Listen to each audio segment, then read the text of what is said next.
Hello lovely people, my name is Emma and welcome back to my channel. Today I'm doing my reading wrap up for the Reading Rush readathon.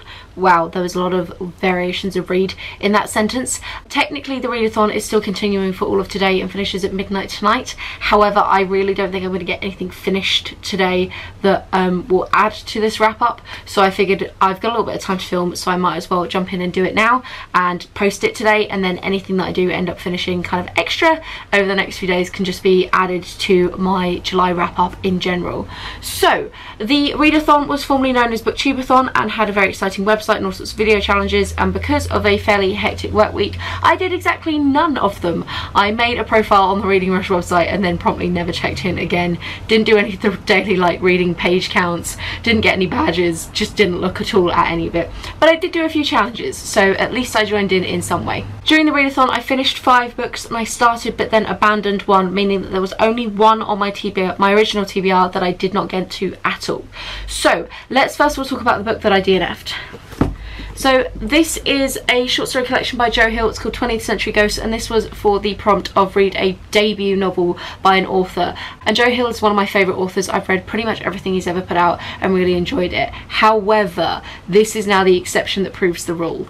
I hated this. I absolutely hated it. I got 3 stories in, which was roughly 60 pages, and I just could not be bothered to continue. I think you can really tell that it is a debut novel, and for those of you who don't know, Joe Hill is Stephen King's son, and I really think he's desperately trying to emulate his father in all of this work. And actually once he gets his own full debut novel rather than short story collection, he finds his own style a lot stronger and can do a lot more with it. The 3 stories I read, all 3 of them were fairly obvious from where it was going, and I really dislike short stories in general because I think that because there isn't room to do a full plot, they're really reliant on some kind of like twist or quirk at the end, and it's so difficult to do that convincingly. And I really struggle with the short story concept in general, which meant that this guy was like off to a losing start from beginning, and then they just weren't very well written anyway, so not really for me. Abandoned it, not gonna pick it up again. But it's nice to have ticked this off because I've been meaning to get around to this book for a really long time, so that I can kind of have completed Joe Hill's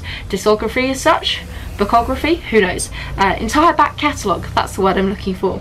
And part of me was really tempted to continue with this even though I wasn't enjoying it, so as I could say that I've read everything by Joe Hill, but that seemed really stupid to like force myself to wade through what is this, like just under 300 pages worth of fiction that I'm not enjoying for the sake of being able to say I've read all of somebody's collections of work. So abandoned. Let's talk about the books that I did actually finish. The first book that I finished in the Reading Rush was Bird Box by Josh Malerman, and this was for the prompt of a book that you were supposed to read last year off your TBR. This was hugely hyped around kind of September, October time last year because indeed a movie came out about it. It is basically a horror book where you can't look outside, you have to keep your eyes closed because there are, and like keep everything completely cut off from the outside world because there are these creatures outside that if you see them you go insane and you try and hurt people around you, and then you try and hurt yourself, and you get all these really violent and aggressive tendencies. I thought this was a really strong book. I had a good time.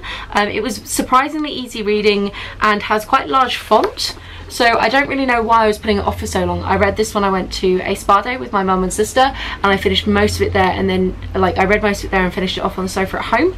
Otherwise it would have counted for my reading one location place, so it's a bit of a shame that it couldn't do that as well.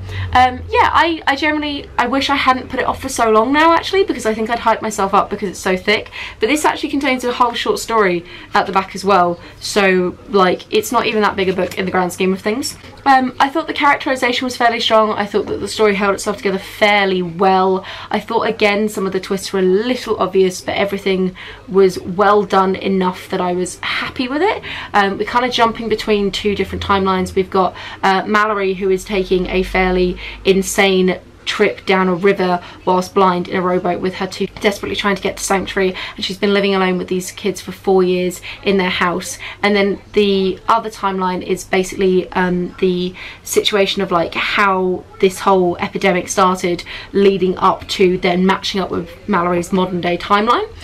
Really good fun, interesting. Sorry, I'm very disjointed today with thoughts. I've had like one of those super sleepy lounging around in bed days because I worked like 14.5 hours yesterday and like 12 hours the day before, and I'm freaking knackered, and I was supposed to film this way earlier and I'm just too tired to even function right now. Another book that I read was The Invisible Man by H.G. Wells. This was my prompt for purple on the cover, which is such a common readathon prompt. Why purple always? Like, I think I've done 3 or 4 readathons now that have had purple on the cover as a prompt.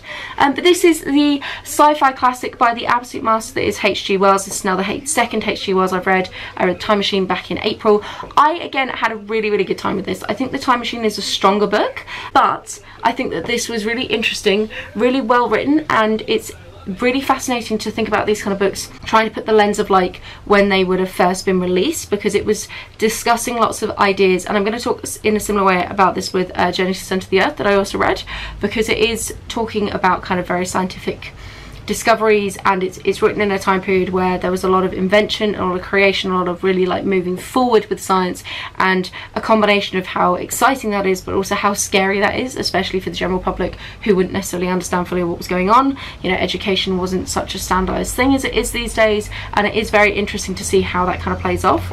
The Invisible Man, as the book suggests, is about an invisible man. It is a scientist who tries to turn himself invisible, and it is about the ramifications of that and how ostracized from society he becomes, and how much that breaks down his like sense of morality, and how willing he is to commit a bunch of crimes and generally be a terrible human being, because when you can't be seen, it's a lot easier to get away with these things.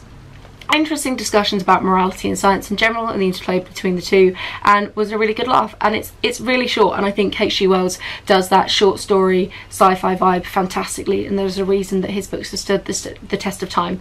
I thought it was great. And on a similar note, you've got Journey to the Centre of the Earth, which is way shorter than this book makes it look, because this is actually 3 of Jules Verne's books in one. I only read Journey to the Centre of the Earth. I did most of it on audiobook with a fantastic narrator, and as again the name suggests, it is about a journey to attempt to try and get to the centre of the earth. It is a relatively young gentleman and his professor uncle who find some ancient Icelandic work that claims that they have been able to travel to the centre of the earth, and so they embark on a mission to try and follow in the footsteps of this work and try and do it themselves. And they find crazy exciting underground caverns and all sorts of ridiculous things like that. There's all sorts of prehistoric beasts that are there. They think that they find like a prehistoric man. It's just generally a bit of a roller coaster ride. Jules Verne definitely doesn't hurry the plot along very strongly.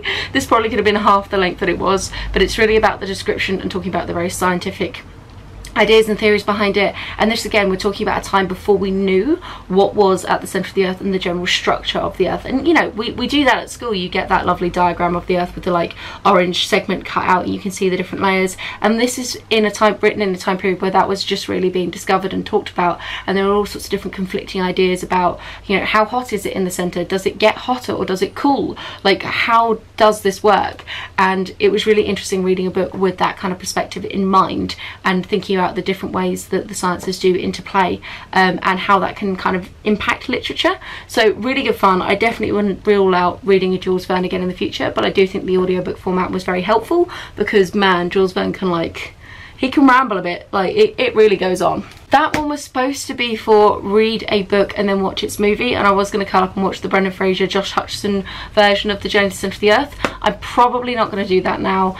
I don't really want to watch the movie tonight. My partner's here and I don't think he wants to watch it either, and I'm never that bothered by this whole like read the book and then watch the movie adaptation prompts anyway. But it was a book that I've been meaning to read, so I'm really pleased that I did that. And I have seen the movie before, so I feel like I still get to tick this one off, because technically I have both seen the movie adaptation and read the book now.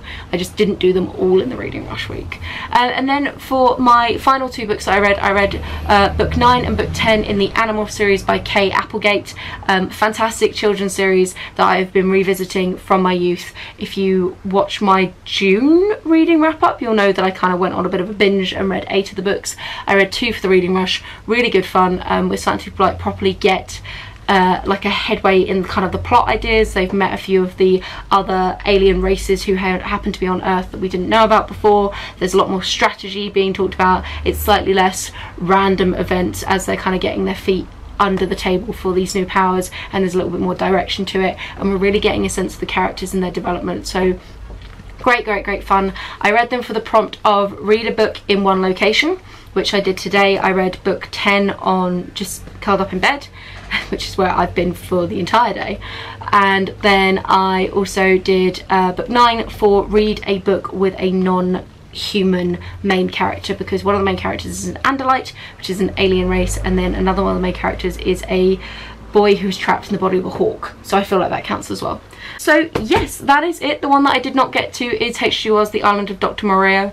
I can't pronounce that guy's name, Doctor whoever. That was for the prompt of read a book with 5 or more words. I have just downloaded the audiobook and it's only 5 hours long, so I probably will do it in July in general. I've got 3 days left of July to maybe get through it, and I will be reading it like on the way to work and things like that, but it won't be officially in the reading rush, so it will probably be in my end of month wrap up, and I might start it tonight, but I do not think I'm going to finish it, hence why I'm just filming this now so that I can get it up and get one done for today. So that's pretty much it from me. Did you join in with the reading rush? Did you do any of the video challenges? If so, you are just a better human being than I am. They did sound really cool, but there was just no way. This week was like crazy social plus crazy work. I'm honestly amazed at the amount that I'm reading that I managed to get done, let alone anything else. And like Books and Lala always talks about, when it comes to readathons, you can't have everything. You can like either have a good reading month, or like reading week, or like a good videoing week, or a good social week, and you can have like 2 out of the 3, but you can't do all 3. So no videos from me, but I feel like everybody's subscription box is very full of reading rush reading vlogs, so I don't think anyone's going to mourn the loss of mine in there. Hopefully there'll be some vlogging for the Magical Readathon Notes edition instead, which will be awesome. So that is it from me. Said again, need to finish this video. Have a wonderful reading week, and I will chat to you soon. Bye guys.